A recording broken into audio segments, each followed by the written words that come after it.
heures.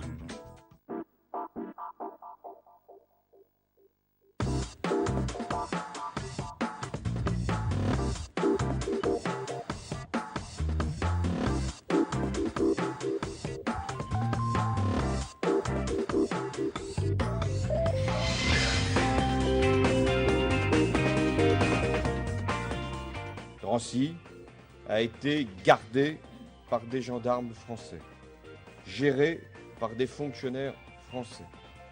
Les enfants qui ont été amenés ici de Pithiviers ou de Beaune-la-Rolande avaient été arrêtés par des policiers français.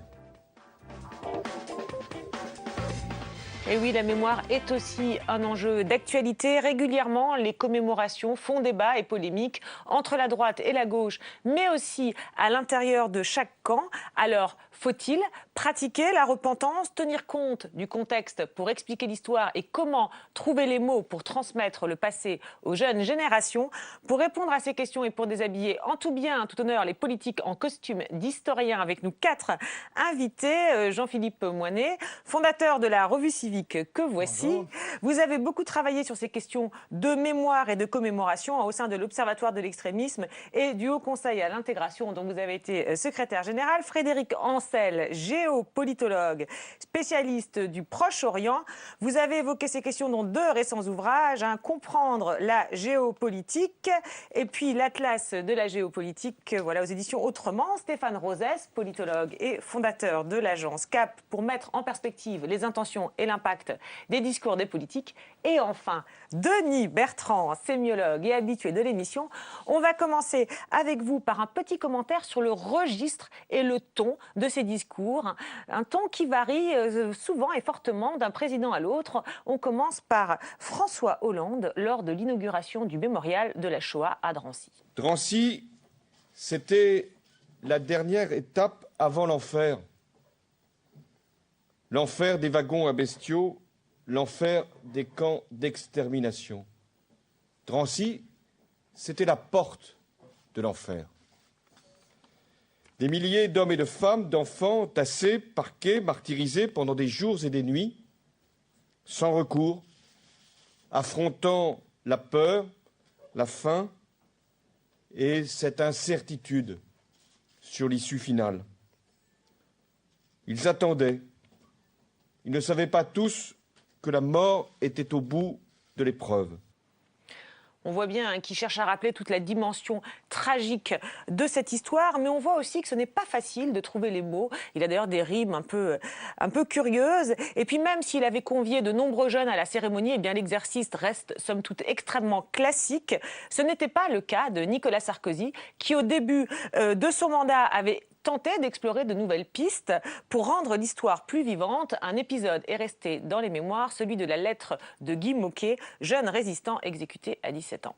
Je vous quitte tous, 17 ans et demi. Ma vie a été courte. Je n'ai aucun regret. Courage. Votre Guy qui vous aime. Dans un silence total, le président essuie une larme. Il vient d'entendre la lettre écrite par Guy Môquet à ses parents, jeunes résistants communistes français, la veille de son exécution. Je n'ai jamais pu lire ou écouter la lettre de Guy Môquet sans en être profondément bouleversé. Et je voudrais dire aux Français que ma première décision de président de la République sera de demander au futur ministre de l'Éducation nationale que cette lettre soit lue en début d'année à tous les lycéens de France. Parce qu'un jeune homme de 17 ans qui donne sa vie à la France, c'est un exemple, non pas du passé, mais pour l'avenir. Alors, cette lettre, lecture de lettres dans les écoles, on s'en souvient, a été très contestée, l'idée abandonnée. Bon. Mais au-delà de cet aspect, que pensez-vous, Denis Bertrand, de la manière, parce qu'on est sur 2 épisodes différents, évidemment, et 2 aspects très différents de la Seconde Guerre mondiale, mais sur la manière dont l'un et l'autre cherchent à transmettre cette histoire, sur la forme? Mais, je crois d'abord qu'on peut dire que le discours de commémoration se caractérise par son caractère extrêmement élaboré. c'est de l'écrit parlé, c'est plus de l'écrit même, c'est de la littérature. Les procédés d'expression dans les deux cas sont extrêmement travaillés, on pourrait en faire l'inventaire. Et je crois que c'est important, cette affaire, de souligner ce caractère très écrit et littéraire, parce que ça donne un peu la mesure de la relation avec l'événement. C'est-à-dire qu'il faut réussir à faire exister le passé à l'intérieur de la langue. Et donc lui donner dans la langue la consistance, une consistance à la hauteur de ce qu'il a été dans les faits. Je crois que c'est un peu cet enjeu. Mais en même temps, le risque, c'est l'artifice. C'est l'artifice, c'est le jeu formel d'une rhétorique avec ses anaphores, avec ses envolées, etc. Or là, ce qui est intéressant, je trouve, dans les deux cas, c'est que c'est un traitement différent du récit. Hollande fait un récit, et ensuite, une fois qu'il a fait le récit, il dit c'est à transmettre. Et il construit le discours de la transmission sur la base du récit. Nicolas Sarkozy personnalise et fait état d'une émotion personnelle, voilà, d'une émotion vécue ou supposée telle, et c'est à travers l'émotion qu'il cherche à assurer la transmission. Donc ce sont en effet deux stratégies de communication du passé et de sensibilisation du passé qui sont très profondément différentes sur cette base de littérature commune. Enfin. En voyant ces images, on dit finalement François Hollande est extrêmement classique dans son procédé, mais est-ce qu'il n'a pas un peu de mal à restituer l'émotion, Jean-Philippe Moinet, finalement? Alors oui, la rhétorique est sans doute nécessaire à un haut niveau pour l'exemplarité du propos, mais il est très insuffisant car la commémoration, c'est se souvenir ensemble. Et ensemble, c'est pas seulement un chef de l'État devant une caméra, c'est aussi les acteurs de la République à tous les étages. Et c'est là que la question de la transmission est à la fois importante et compliquée. C'est que dans un pays comme la France, ce qui vient d'en haut est souvent suspecté pour des raisons politiques et diverses. Et donc, il faut trouver les moyens de rénover cette forme de commémoration des grandes dates de l'histoire. Et je pense que c'est une nécessité qui est à l'esprit sur leur manière de faire, de chaque chef d'État. Mais sur la manière de faire, moi, je n'aurais pas de grand-chose en termes critiques à faire. J'aurais sans doute à critiquer la limite de l'exercice. C'est qu'eux-mêmes voient que leur propre mise en scène est limitée. Stéphane Rosès, on voit qu'effectivement, comme l'a dit Denis Bertrand, l'exercice est assez différent. Ça correspond à leur personnalité ou, selon vous, c'est un choix politique, finalement? Leur façon de parler de la Shoah correspond à leur personnalité. Nicolas Sarkozy a sans cesse en politique mis en avant le moi, c'est-à-dire regarder au travers de l'émotion qui a été la mienne, celle que naturellement, comme être humain, vous devez partager. Et ce propos se suffit à lui-même. François Hollande est dans le surmoi, toujours. Donc, il dit l'émotion, il commente l'émotion et il dit, vous voyez, je suis en train de faire de la pédagogie. Donc l'un et l'autre ont leur intérêt et leurs limites, mais l'un et l'autre correspondent au tempérament de ce qu'ils sont personnellement et humainement. Oui, un petit mot, Frédéric Ancel? Oui, en termes de solennité, c'est de plus en plus difficile. Pourquoi? Parce que d'autres ont déjà dit des choses, sinon similaires, en tout cas correspondantes évidemment au même exercice. Et par conséquent, il faut montrer qu'on est au moins aussi ému que le prédécesseur et qu'on est au moins aussi solennel. Donc trouver les mots va être effectivement peut-être un exercice de plus en plus littéraire, de plus en plus romantique peut-être quelque part au sens large du terme, et de plus en plus compliqué. Et deuxième point, si vous le permettez, là, sur le fond, il ne parle pas de la même chose. Ah, on est entièrement d'accord. Du tout. On est entièrement d'accord. Et c'est la raison pour laquelle, j'ajoute simplement un point, c'est la raison pour laquelle je crois que l'exercice, en l'occurrence, sur ce qu'on a vu de François Hollande, est peut-être plus difficile, plus compliqué, parce qu'il n'évoque pas un ennemi extérieur. L'ennemi était les gendarmes et les policiers français. Bien entendu, oui. Là, c'était juste sur la manière, effectivement. Mais on va prendre maintenant, d'ailleurs, vous me tendez la perche, sur des sujets comparables. L'évolution du discours, vous l'avez dit, il est de plus en plus difficile, parce que, finalement, François Hollande n'est pas le premier à évoquer la responsabilité de la France, comme on l'a entendu au tout début de l'émission. Alors, on va reprendre un autre moment où il en a parlé. C'était lors de la commémoration de la rafle du Vel-d'Hiv, 70e anniversaire de la rafle du Vel-d'Hiv. Il se met dans les pas de Jacques Chirac pour évoquer à nouveau la responsabilité de la France. On l'écoute, puis on commente. Nous devons aux martyrs juifs du Vélodrome d'Hiver la vérité sur ce qui s'est passé il y a 70 ans. La vérité, c'est que la police française, sur la base de listes qui avaient été établies, s'est chargée d'arrêter des milliers d'enfants et de familles pris au piège le 16 juillet 1942.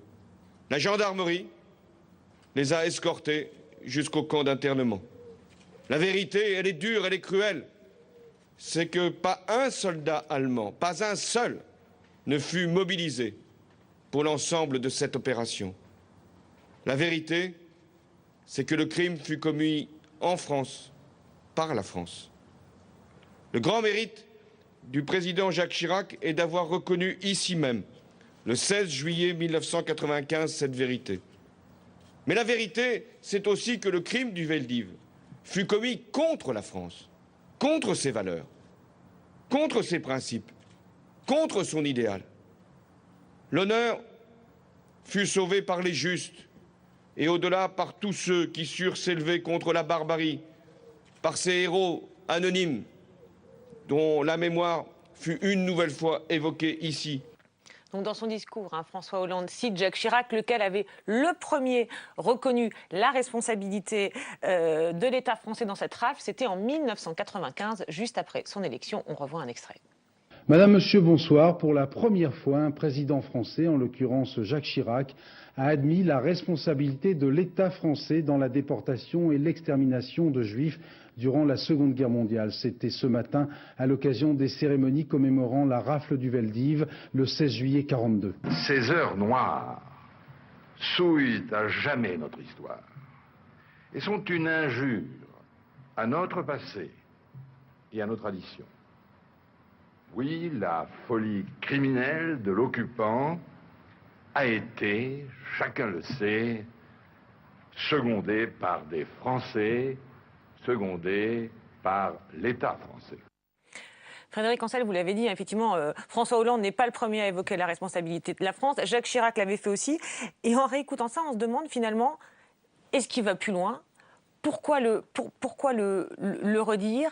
Et quel est l'impact de répéter en disant je vais dire la vérité, des choses qui finalement sont peut-être admises et entendues par tout le monde? Alors, il le dit peut-être avec des mots plus forts. Je crois que là, alors, pour parler forme et ensuite fond, encore une fois, il emploie des termes qui n'étaient pas utilisés par Jacques Chirac et d'ailleurs qui ne le furent plus, si ma mémoire est bonne, jusqu'au discours de François Hollande. Oui, parce qu'il ne dit pas un seul Allemand, il est très catégorique, alors que Jacques Chirac dit effectivement les policiers allemands ont été assistés. Très important, c'est que François Hollande évoque la responsabilité de la France, tandis que Jacques Chirac parle de l'État français. Ce qui est très différent, ce n'est pas simplement une nuance de propos, c'est sur le fond, c'est un positionnement très différent, me semble-t-il, où à la fois il va plus loin et de façon contradictoire, parce qu'il dit à la fois c'est le crime de la France, mais c'est aussi un crime contre la France, donc il faut choisir si c'est... de quelle France on parle? Et je pense que Jacques Chirac était plus précis, parlait dans sa formulation de l'État français qui était responsable, puisqu'il secondait l'occupant allemand, et que c'était l'État français qui secondait. Ce n'était pas la France ni les Français. D'accord, donc pour vous, c'est là où il peut y avoir, on va y venir d'ailleurs, une ambiguïté, on va y venir. Oui. Voilà, c'est le mot que j'allais employer. Il y a une vraie ambiguïté parce que l'État français, c'était un régime. Donc juridiquement, c'était un régime précis. Nous ne sommes plus, bien évidemment, dans le cadre de ce régime depuis fin 1944. Et là, il y a une véritable ambiguïté ou ambivalence parce qu'un État français existe aujourd'hui. Simplement, c'est la République. Le régime, c'est le régime républicain, qui évidemment n'est pas en cause en l'occurrence. Donc, mais bien sûr. Autrement dit, la France, c'est vraiment un concept. C'est effectivement le concept de la nation, et ce qui a permis à Jacques Chirac de manière très courageuse, parce qu'il l'a fait à front renversé.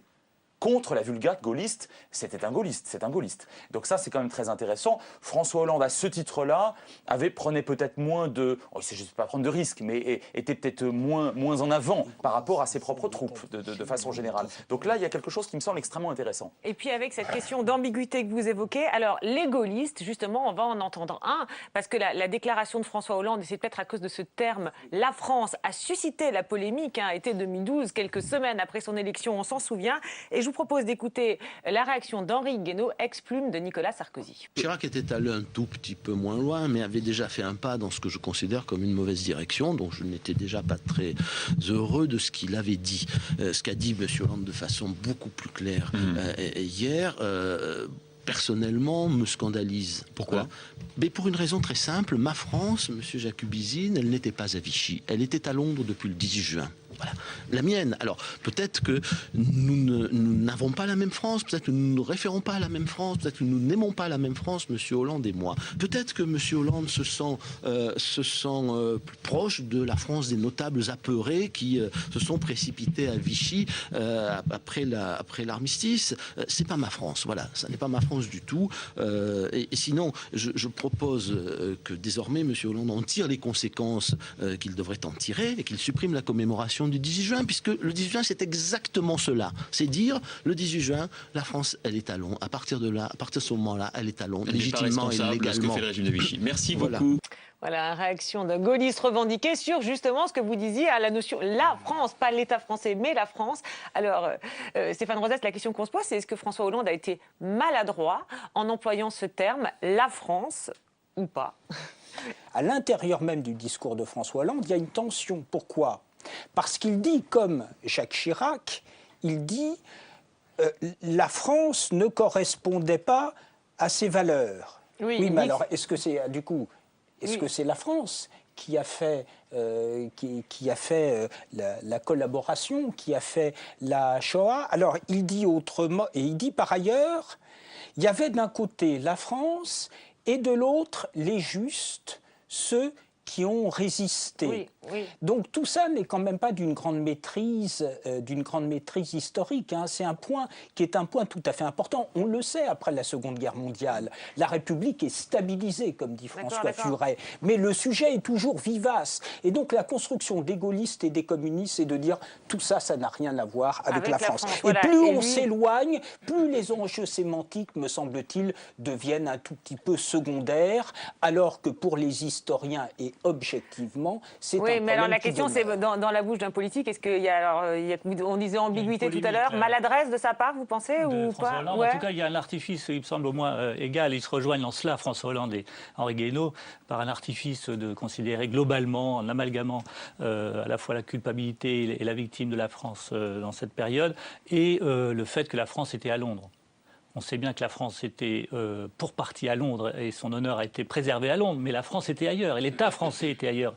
Et la France, malheureusement agissante, administrativement parlant et politiquement parlant, n'était pas à Londres. Et donc, je pense que ça relève de la polémique de Henri Guénaud sur le côté d'une forme de confusion historique qu'on peut renvoyer à Henri Guénaud également. Mais alors justement, parce qu'il y a l'attaque du coup de Henri Guénaud qui est très violente en disant sa France, finalement, il est proche de cette France de Vichy. Il rebondit sur ce terme-là. Oui, bah, non, là, je crois qu'on est vraiment dans la polémique, mais c'était voulu. C'était une posture. Bon. D'accord, bon. Mais oui, j'en suis absolument convaincu. Et alors, est-ce que derrière ça, l'enjeu, c'est pas celui du courage aussi? Qui aura le courage de reconnaître la responsabilité de la France et qui a une posture? D'ailleurs, on voit bien, d'ailleurs, Henri Guénaud traite François Hollande de lâche. Hollande, finalement, il a peut-être, alors on dit le courage, comme Jacques Chirac l'avait eu contre son camp, de reconnaître la responsabilité de la France. Le courage, c'était en 40, c'est pas en 2012. Nous sommes en 2012, alors. C'est vrai qu'il y a la question du courage et doit être mise en avant et rappelée également, mais je pense qu'il faut prendre garde également que la question de la responsabilité ne masque pas finalement la réalité historique qui était quand même la monstruosité du régime nazi, de l'occupation et des choses qui se sont passées. C'est ça aussi l'enjeu de la commémoration historique, c'est pas seulement de faire de l'exégèse sur les textes, je parle des hommes politiques qui font de l'exégèse sur les textes historiques ou sur leur propre posture politique, c'est aussi rappeler les faits. Oui, un petit mot, Denis Bertrand, sur les discours. C'est sur les mots. Moi, je trouve que l'évolution de la désignation est très intéressante dans les exemples qu'on a vus entre l'État, la France comme entité globale et les deux France de Guénaud. Je crois que c'est quand même très intéressant de voir qu'avec le recul du temps, j'ai le sentiment que le choix de la désignation par François Hollande de la France comme entité globale, comprenant à la fois l'État, la nation, comme intégrée, et la France comme responsable et comme victime. La France par la France et contre la France. Je pense que c'est le recul de l'histoire qui rend possible ce type de désignation. Et on voit combien la scission des deux France de Guénaud, ma France et l'autre France, comme si c'était deux entités symétriques et opposables, est quelque chose qui paraît... Déjà daté ? Oui, daté, disproportionné, enfin que vous l'avez souligné, quelque chose qui est une reconstruction militante, mais pas véritablement distanciée par l'histoire. Donc on a évoqué cette question de la repentance au sujet de la Seconde Guerre mondiale. Hein. Elle concerne aussi cette question de la repentance, la colonisation. On se souvient du récent bras d'honneur de Gérard Longuet dans le générique d'une émission de Public Sénat. C'était à propos de la demande du gouvernement algérien que la France reconnaisse les crimes du colonialisme. Et le bras d'honneur était sa réponse à la question évoquée voilà, un peu en off après la fin de l'émission. Un bras d'honneur repris sur le plateau de LCI par Gilbert Collard, récemment élu à l'Assemblée nationale sous l'étiquette FN. Et moi, j'ajoute mon bras au bras de M. Longuet, et puis passons à des choses sérieuses, si vous voulez bien. J'espère que ce bras d'honneur a été tellement amplifié par les médias que ceux qui nous demandent de nous repentir l'ont reçu en pleine figure. Voilà. Parce qu'il y en a vraiment marre, très entre nous, et de bon matin, je vous le dis, il y en a marre de devoir se repentir. Moi, je ne me repens de rien. Je n'ai qu'à être fier de mon pays, et ceux qui veulent que je me repente, eh ben, ils n'ont qu'à aller le demander à d'autres. Hein. Et alors ce sujet de la repentance, ou plutôt de la non-repentance de la France, n'est pas nouveau. Il avait été, on s'en souvient, beaucoup mis en avant par Nicolas Sarkozy dans sa campagne en 2007 et dans les premiers mois suivant son mandat. Un petit extrait qui résume bien sa position. Alors je veux le dire à tous les adeptes de la repentance qui refont l'histoire et qui jugent les hommes d'hier sans se soucier des conditions dans lesquelles ils vivaient, ni de ce qu'ils éprouvaient. Je veux leur dire: de quel droit jugez-vous? Je veux leur dire: de quel droit demandez-vous aux fils de se repentir des fautes de leur père, que souvent leurs pères n'ont commises que dans l'imagination des professionnels de la repentance?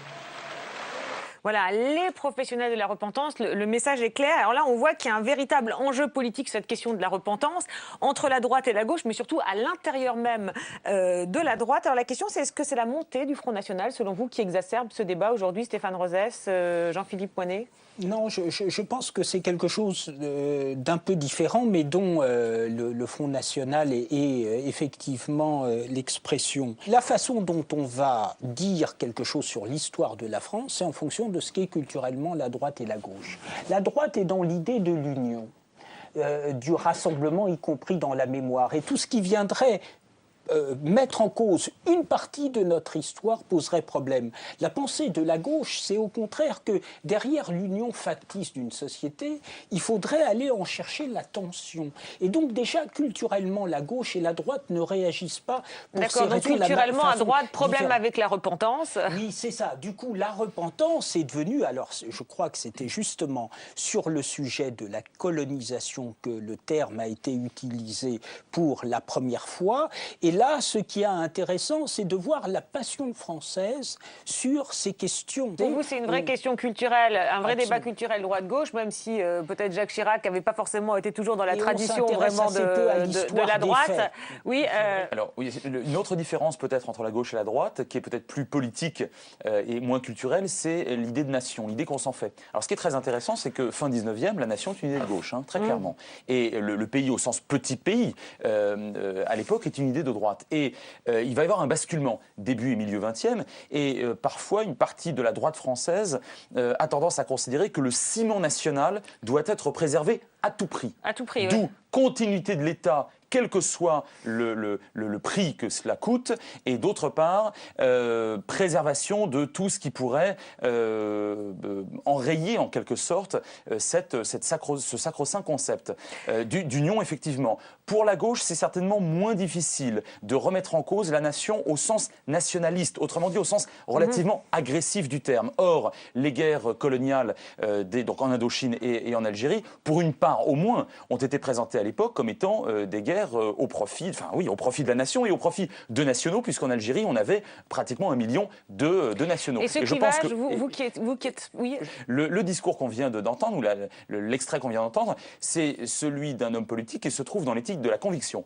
et pas encore dans l'éthique de la responsabilité. Parce que Nicolas Sarkozy parle pendant sa campagne, refuse de faire de la repentance, et une fois qu'il arrive au pouvoir, il cède au bon sens du terme à une forme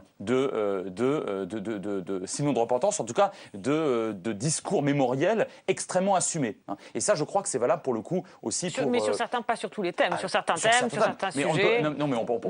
On peut absolument pas débarquer tout du bateau, ça c'est pas possible, et on peut pas tout sacrifier. Voilà. Donc je pense qu'on y va petit à petit, mais Jacques Chirac aussi, qui était de droite, en tout cas qui prétendait être de droite, et qui était, je le rappelle, a fortiori gaulliste, lui a ouvert réellement une brèche avec ce dont on parlait tout à l'heure, et cette repentance liée à Vichy. Liée à Vichy. Alors, parce qu'en même temps, on voit ce côté être fier de sa nation, on a l'impression qu'il y a une espèce de clivage, être fier de son pays et en même temps reconnaître ses erreurs, que les deux s'opposent et sont incompatibles. Alors, on a bien vu que c'était effectivement dans l'histoire des politiques françaises, effectivement deux visions qui s'opposaient. Elles paraissent irréconciliables. Il y a une culture française qui est en délicatesse avec cette dichotomie entre effectivement être fier de sa nation, c'est pas pour autant faire fi de ses défauts ou de ses erreurs historiques. Et je pense qu'il y a une culture américaine, par exemple, qui est très différente. Aux États-Unis, le débat a clivé sur tous les conflits, y compris des guerres coloniales ou apparentées comme telles, par exemple concernant le Vietnam, où il y avait des clivages très forts, des oppositions, mais néanmoins, les États-Unis savaient honorer leurs morts, et notamment leurs soldats tombés sur le front. D'accord, ils arrivent plus facilement à réconcilier ces deux aspects. En France, il y a eu quelque chose de très difficile par rapport à l'Algérie, une douleur qui est persistante encore à la génération d'après, qui fait qu'il y a eu effectivement des travaux d'historiens, mais pas une mémoire partagée sur beaucoup d'épisodes qui sont restés tus ou caricaturés, avec finalement une course à l'exploitation du ressentiment. Du côté de la Méditerranée, c'était l'extrême droite qui s'est emparée du sujet, et une certaine difficulté du camp républicain à évoquer cette période historique qui devait être traitée néanmoins par la parole publique. Par ailleurs, de l'autre côté du sud de la Méditerranée, on a eu l'instrumentalisation du ressentiment anti-français, avec pendant longtemps, qui ne fait plus d'ailleurs tellement illusion chez les jeunes Algériens aujourd'hui, ou même beaucoup de la classe politique, où il fallait taper sur la France pour construire l'Algérie. Et alors sur le geste, parce que là, pour ouvrir cette séquence, justement, on avait le fameux geste de Gérard Longuet, alors qui a beaucoup fait parler. Je voulais savoir si vous aviez un petit mot concernant ce geste, cette réponse qui n'était pas faite pour passer à l'antenne, évidemment, je le rappelle. C'est un geste très violent, vous trouvez, symboliquement? Très impressionnant. Très impressionnant. À mon avis, très impressionnant, parce qu'on est à la limite du discours politique, et on est même à la limite du discours tout court, et on est même sorti de l'espace du discours. Parce qu'il estime que c'est un sujet qui ne devrait même pas faire débat, peut-être. On est entré dans l'espace de la violence. Moi, je pense qu'on est entré dans l'espace de la violence physique. Parce qu'il ne fait pas que le geste. Il y a le regard, il y a le sourire, il y a toute une composition du corps, je dirais, là-dedans. Et c'est d'autant plus intéressant, à mon avis, que ça fait un contraste saisissant avec justement l'élaboration du discours que ces événements-là appellent en termes de mémoire. Et la complexité même, les petits pas, les progressions, les découpages, toute cette diplomatie interne à la nation, du discours lui-même sur ces objets-là. Alors, on avait évoqué cette question de la repentance, du fait qu'effectivement, il y a des sujets sur lesquels Jacques Chirac n'avait pas forcément été très loin, des points sur lesquels il a pu retrouver Nicolas Sarkozy. Alors, il y a là une question, ce qui est intéressant, c'est celle des harkis. Alors, harkis, donc là, Jacques Chirac et Nicolas Sarkozy se sont retrouvés justement sur cette question. Alors, je vous propose de commencer par écouter Jacques Chirac. La France reconnaît sa faute à l'égard des harkis. Le chef de l'État a présidé aujourd'hui une cérémonie en l'honneur de ces soldats algériens qui ont combattu aux côtés des troupes françaises.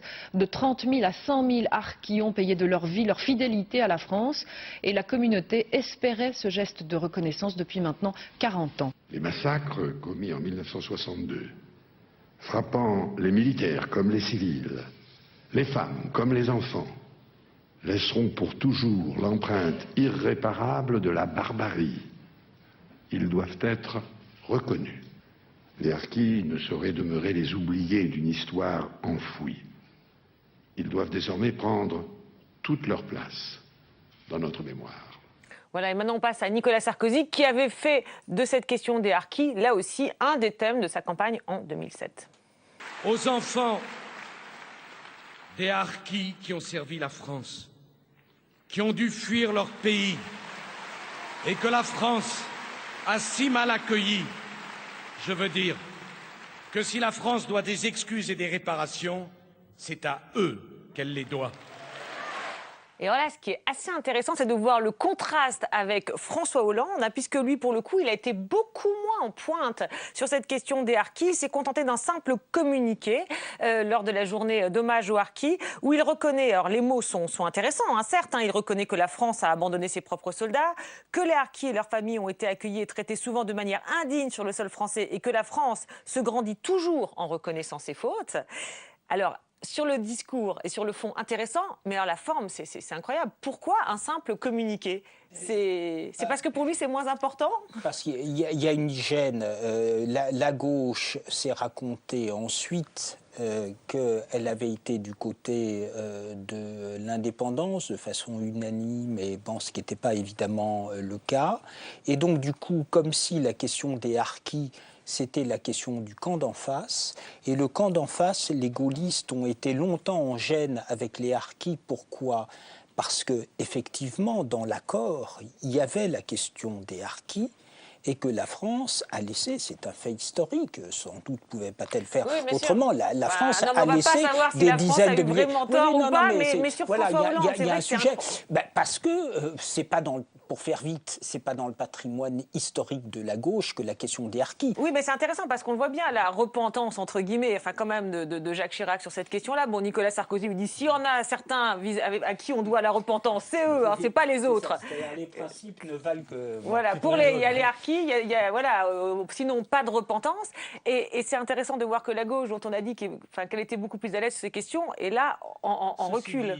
C'est vrai que pour Jacques Chirac, c'est d'autant plus remarquable qu'évidemment, il met en cause ce qui avait été organisé par son propre camp au sens famille politique, à savoir le lâchage organisé des harkis à l'époque, qui était même une directive gouvernementale, il faut le rappeler, indiquait qu'il fallait renvoyer... Sur le présent, nous on est sur le présent. Du passé, parce qu'il renvoie aux commémorations du présent, et pour Jacques Chirac, c'était de dire que même la directive gouvernementale qui renvoyait les harkis là-bas, après l'indépendance, droit au massacre, qui était quand même un massacre lourd de 30 à 100 000 personnes, c'était pas un coin de rue, était donc assez remarquable. Et je pense pour autant qu'il ne faut pas considérer que la position de commémoration doit se réduire à la posture scénographique d'un président de la République. Ah voilà, c'est exactement la question qu'on se pose. J'étais le 25 septembre dernier aux Invalides pour la cérémonie des harkis. Et il y avait un fils de harki qui s'appelle Kader Arif, qui est membre du gouvernement, ministre délégué à la défense du gouvernement Ayrault et de François Hollande. C'est pas pour défendre François Hollande, je ne sais pas quel était son agenda, mais je pense que la position de fond n'avait pas changé. La forme a changé par l'absence du président de la République. Entre nous, les présidents de la République n'étaient pas présents le 25 septembre, les autres années précédentes non plus. Et c'est venu dans le discours de Nicolas Sarkozy à l'occasion ou au bénéfice, entre guillemets, de sa campagne électorale. Mais ça pour dire que l'enjeu de la commémoration doit dépasser la posture présidentielle et aller vers d'autres circuits de diffusion. Et des initiatives ont été prises en ce sens. Finalement, le discours du président, à ce moment-là, pour marquer l'événement, n'est pas si important forcément que ça. Ça bénéficie d'inventaire. Qu'il soit lors de la cérémonie. Ça ne masque pas forcément un malaise de positionnement par rapport à la ligne préétablie. Oui, un petit mot là-dessus. Oui, non, je suis d'accord. Je pense qu'il ne faut pas trop accorder de force à la forme. Elle est très souvent symbolique, elle est révélatrice, elle est miroir d'une volonté ou d'un tempérament, mais aussi d'un contexte. Si le contexte politique, si le contexte sociétal n'est pas particulièrement lié à une question, fût-elle douloureuse en particulier, je pense qu'un président de la République ne verra pas à mal ou ne verra pas d'inconvénient majeur à se fendre d'une lettre plutôt que d'une visite. Et s'il le faisait de manière systématique, peut-être qu'alors il craindrait que chacune de ces interventions solennelles perde par définition en solennité. Donc je serais d'accord avec ce qui vient. Alors c'est vrai que François Hollande, cette phrase, la France se grandit toujours en reconnaissant ses fautes. C'est une posture politique qui vous paraît nouvelle pour le coup et qu'il a répété à plusieurs reprises, effectivement, lors d'une interview devant TV5 et France 24 aussi. C'est cette idée de se dire on se grandit en reconnaissant ses fautes. Oui, dit comme ça, c'est nouveau. Ça a été dit par certains de ses prédécesseurs, mais pour d'autres États. Donc ce n'était pas appliqué pour l'instant à la France. Oui, c'est nouveau. C'est-à-dire dire les autres se grandissent en reconnaissant leurs fautes, c'est ça. Le problème, c'est que ça reste très théorique. Là, on est simplement dans la posture. Quand même. D'accord. Alors, pour finir, je voudrais évoquer une commémoration qui, elle aussi, a suscité la polémique, mais pour une autre raison. Il s'agit des cérémonies du 11 novembre. Traditionnellement, elle célébrait l'armistice de la guerre 14-18, mais Nicolas Sarkozy a proposé en 2011 qu'on y rende hommage à tous les morts pour la France. Et à l'époque, le candidat Hollande n'était pas vraiment pour. On écoute, c'était en 2011. Le 11 novembre doit demeurer, à mes yeux, l'évocation de ce terrible carnage qui a fait plus de 10 millions de morts, toutes nationalités confondues. Tant de douleurs pour des familles entières, et aucune n'a été épargnée. Et la mienne a donné sa part. Le 11 novembre doit demeurer aussi le rappel des ravages des nationalismes, de l'esprit de revanche, des haines entretenues pour de mauvaises causes. Oui, donc pendant l'extrait, on commentait l'extrait n'est pas de très bonne qualité. On croirait qu'il est à Londres, mais non, il est simplement candidat effectivement à la présidentielle. Hein, voilà. Et alors, on s'attendait à ce qu'une fois élu, eh bien, il revienne éventuellement sur la loi votée par son prédécesseur, ou en tout cas qu'il la fasse évoluer cette cérémonie. Eh bien, non, pas du tout. Écoutez-le, le 11 novembre 2012. Devant l'Arc de Triomphe, le président s'avance entouré de 2 orphelins, les enfants de soldats morts cette année en Afghanistan. Ensemble, ils rallument la flamme du soldat inconnu. Un geste émouvant pour Caroline Estin, 14 ans, qui a perdu son père en janvier dernier. Cette année, la cérémonie rend hommage à la fois aux morts de la Grande Guerre et à tous ceux tombés pour la France dans des conflits ultérieurs. Le président y associe également les soldats tués par Mohamed Merah à Toulouse et Montauban. Encore cette année, 13 militaires français sont morts pour que, là encore, le drapeau français puisse être placé là où il doit être. Et je voulais que ces 16 familles soient représentées aujourd'hui. Alors là, ce qui est frappant, c'est qu'il semble, pour le coup, et le contraste entre le François Hollande en campagne et le François Hollande président est frappant, il semble se plier vraiment de bonne grâce à l'exercice. Je voulais que ces familles soient représentées. Pourquoi, selon vous, Stéphane Rosès? Il a évolué ou c'est... Oui, je pense qu'il a sans doute évolué. Je n'ai pas suivi le débat de fond. Je pense qu'il a senti quelque chose à la fois avec beaucoup d'opportunités dans le bon sens du terme, à savoir qu'est-ce qu'on fait du sens à donner aux morts pour la France. À un moment donné, un président de la République en charge de l'histoire, qui est en marche, ne s'arrête pas en 14. L'histoire est permanente, elle se vit aujourd'hui, il y a des conflits actuels, il y a des morts aujourd'hui, et je pense que le président de la République actuel, suivant le prédécesseur, a senti qu'il y avait là une opportunité positive à faire valoir des choses, à commémorer et à peut-être connecter les jeunes et les anciens. D'accord, ça vous pensez que c'est ça l'enjeu? C'est-à-dire qu'avec les enfants des soldats morts en Afghanistan qu'on voit là sur ces images, que la date ils connectent les générations. Oui, et que la date est suffisamment lointaine pour apaiser les esprits, parce qu'ils étaient très vifs et animés, les esprits à l'époque, sur le sujet de la guerre 14-18. On l'a oublié aujourd'hui, mais il y avait des conflits majeurs. Pour le coup, on est sur des événements suffisamment anciens. C'est suffisamment loin pour en faire un élément fondateur d'un consensus national et de ressourcer par les conflits qui ont suivi, qui sont rappelés jusqu'à aujourd'hui, faire un continuum historique pour évoquer les morts d'aujourd'hui. Et c'est vrai que c'est l'occasion pour le président de la République de dire qu'un pays qui n'honore pas ses morts est un pays qui meurt lui-même. Oui, et donc ce consensus sur le 11 novembre me semble porteur d'évolution, en tout cas. Sur la posture politique? Oui, avec une image très spectaculaire de ces 2 enfants, orphelins de père, morts en Afghanistan. L'Afghanistan n'a strictement aucun rapport avec la Première Guerre mondiale. Or là, on donne chair, on donne sens à une revitalisation. Je crois que vous avez parlé d'une nouvelle source, d'une nouvelle vitalité. De vitalité et de ressourcement autour des valeurs communes. Là, je reprends votre terme volontiers, parce que là, on est sur quelque chose qui, par définition, pour des raisons biologiques, s'était éteint, puisqu'il n'y a plus de poilus de la guerre de 14. Et pour les jeunes générations dont on a parlé tout à l'heure, puisque certains enfants ou adolescents ne savent pas ce qu'a été le Veldiv ou Vichy ou que sais-je encore, le 11 novembre, peut-être encore moins dans les prochaines années, là, on redonne une chair. Et alors, pour le coup, bien vivant, très jeune, sur la base d'un conflit qui, encore une fois, ou en englobant un conflit qui n'a réellement aucun rapport. Et là, de ce point de vue-là, je trouve que c'est très intéressant parce que le président de la République a été cohérent avec ce qu'il voulait faire, c'est-à-dire faire du 11 novembre... il voulait faire exactement le contraire.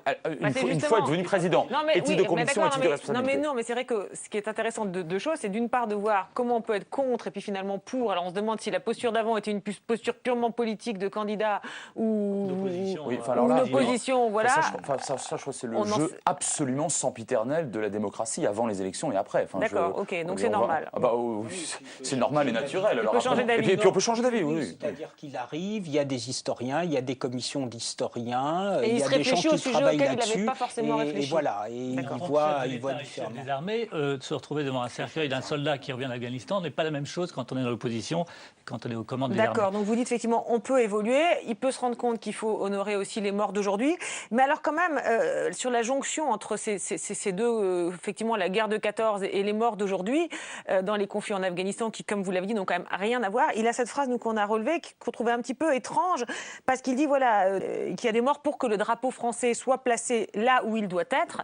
Et c'est vrai que c'est étonnant, parce que le drapeau français placé là où il doit être, aujourd'hui on n'est pas dans des guerres de conquête où on place le drapeau français quand les soldats meurent. C'est cette phrase, c'est pas très clair. Hélène, sur l'Afghanistan, la justification au départ, qui pose d'ailleurs du coup ensuite problème, c'est qu'au départ nous allons en Afghanistan parce qu'il y a là-bas à la fois un berceau de terrorisme après le 11 septembre et à la fois on le justifie parce qu'il y a un régime qui est un régime qui ne respecte pas les droits de l'homme. Alors c'est une sorte de métaphore. J'imagine que c'est une sorte de métaphore. C'est une sorte de métaphore. C'est pas d'un lieu géographique. Hein. Sinon, ça pourrait paraître extraordinairement impérial. C'est pour ça qu'il dit, selon vous, pour placer le drapeau français là où il doit être. Denis Bertrand, un petit commentaire sur ces images et cette manière de faire le lien, peut-être. Je dirais François Hollande, c'est l'homme de la synthèse. Oui. Il réunit et il associe. Et ça, je crois que vous l'avez beaucoup commenté, et je crois que c'est très intéressant, cette combinaison du renforcement du symbolique autour de la date, autour du drapeau, autour des couleurs, etc., avec l'intégration du vivant, de la chair, de la présence physique. Et du coup, la sacralisation du présent, au même titre que la sacralisation du passé. Oui. Aux confins des deux, de l'intervention de troupes françaises et peut-être de la repentance, il faudra bien un jour, et ça sera, je crois, le prochain dossier, sans me faire prophète, il faudra bien parler du Rwanda.